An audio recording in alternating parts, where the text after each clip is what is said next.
الجامعه الملكيه المغربيه لرياضه الكيك بوكسينغ والمواي تاي.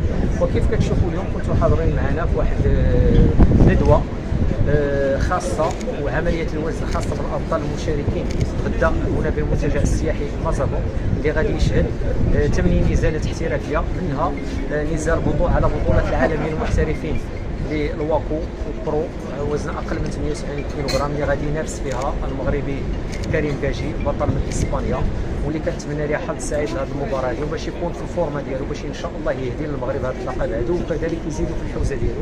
كذلك ما نساوش ان هناك 7 نزالات اللي غادي تشهد هذه الامسيه هذه بين ابطال مغاربه وابطال من اسبانيا، وكذلك هناك مشاركه مغربيه من ابطال البطوله الوطنيه المتمرسين اللي غادي يلعبوا حتى هما غدا واللي كنتمنى لهم التوفيق. وكذلك كنتمنى باش الجمهور يجي يحضر ويشجع هاد الابطال هادو باش يقدموا واحد مستوى كبير، لانه الكل كيعرف الدعم الجماهيري كيكون مهم في بعض البطولات. وكنشكر المنظم دريش اللي على العاتق ديالو هذا التنظيم هذا وخرجوا الوجود، وان شاء الله كنشكر كذلك رجال الصحافه اللي حضروا معنا وكنتمنى التوفيق للجميع. جي بطل عالمي متمرس حاصل على عده بطولات، بطل يعني العالم عده مرات في الكيك بوكسينغ 12 مره بطل العالم، وكذلك حاصل هو لاعب كان كيشارك في السلسله العالميه غلوري وفاز بعده لقاءات، وكذلك البيلاتور، وهذه كلها سلسله عالميين اللي كيشهد لهم الجميع بانهم بطولات متميزين وقويين. وكان عده بطل فرنسا عده مرات، والان هو لاول مره غادي يجي للمغرب باش يحاول يزيد واحد اللقب اللي كان خاصو بالسجل ديالو، الا هو بطوله العالم للكيك بوكسينغ سين فلاو كيك اللي غادي يلعب ليها غدا، وكنتمنى ليه ان شاء الله باش يفوز بها ويزيدها في السجل الرياضي ديالو.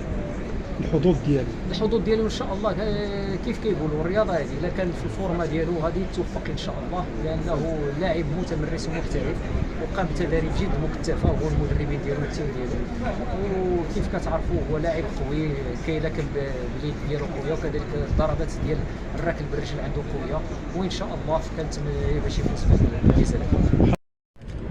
السلام عليكم، كنرحبوا بالحضور الكريم رجال الصحافه ومشاركين في هذه الدوره ديال بطوله العالم هنا في مدينه الجديده اللي غادي تشهد واحد اللقب ديال بطوله العالم للمحترفين اللي غادي يلعب عليه المغربي ديالنا كريم كاجي، وكذلك هناك نزالات اخرى خاصه في مجال الاحتراف اللي غادي يلعبوا فيها ابطال مغاربه ضد ابطال من فرنسا، وكنتمناو لهم الحظ. وكيف اليوم حنا فرحانين وكنشكروا تدريس الشبلي اللي خدا واحد البادره باش يقوم وينظم هذه البطوله العالميه، وكتعرفوا بانه ماشي من السهل باش تنظم دوريات احترافيه اللي كان كيتطلبوا واحد المجهود كبير لا مادي لا معنوي، وكذلك واحد الطاقه. والحمد لله دريس اليوم استطاع باش يتغلب على هذه الصعوبات وخرج لكم هذا اللقب للوجود اللي غدا ان شاء الله. كنتمنى الملاكمين اللي غادي يشاركوا فيه وكذلك المنافسين باش يقدموا لنا واحد العرض جيد، وان شاء الله هذا الشيء كيفرحنا بزاف، بالاخص كيفرحنا لان هذا اللقب جابو باش يتلعب في المغرب، كان هذا اللقب غيتلعب في فرنسا مستطاع كاجي. وكذلك كنشكروا الاخ احمد زاليخ ممثل الاتحاد الدولي واكو برو اللي حتى هو قام بواحد المجهود كبير باش يجيب هذا اللقب هذا للمغرب.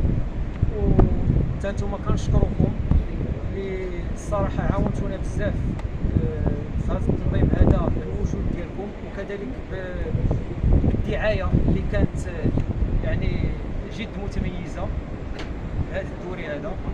وكنتمنى كذلك غدا باش يكون واحد حضور جماهيري باش يشجع هاد الابطال هادو. والان كنخلي الكلمه للاخ زاليخ ممثل واكو. Bien, tout d'abord, bonsoir à toutes et à tous.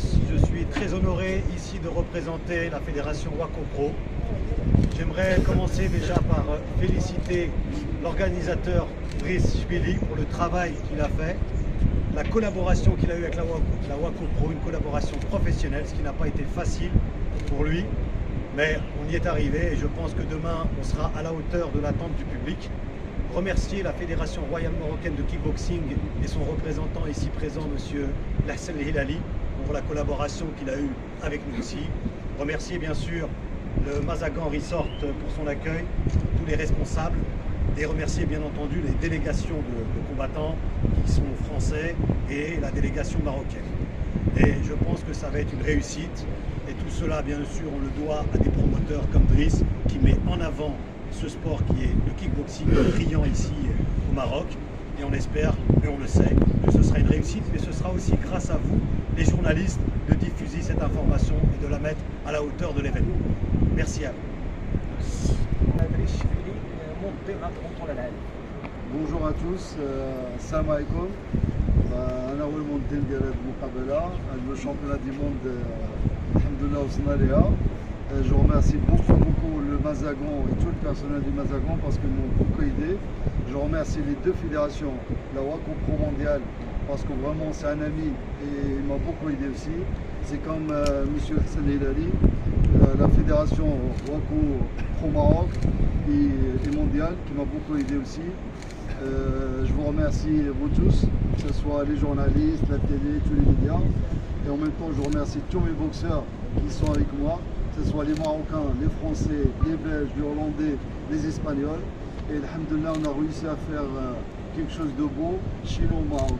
Voilà, c'est grâce à ça que je vais avancer et je vais créer des bons combats et des beaux championnats du monde, Inch'Allah, en partenariat avec la Fédération marocaine, la Fédération mondiale. Je remercie aussi M. Lahabi pour tout le soutien et tout l'aide qu'il me donne depuis le début aussi. Voilà. Monsieur Assouf.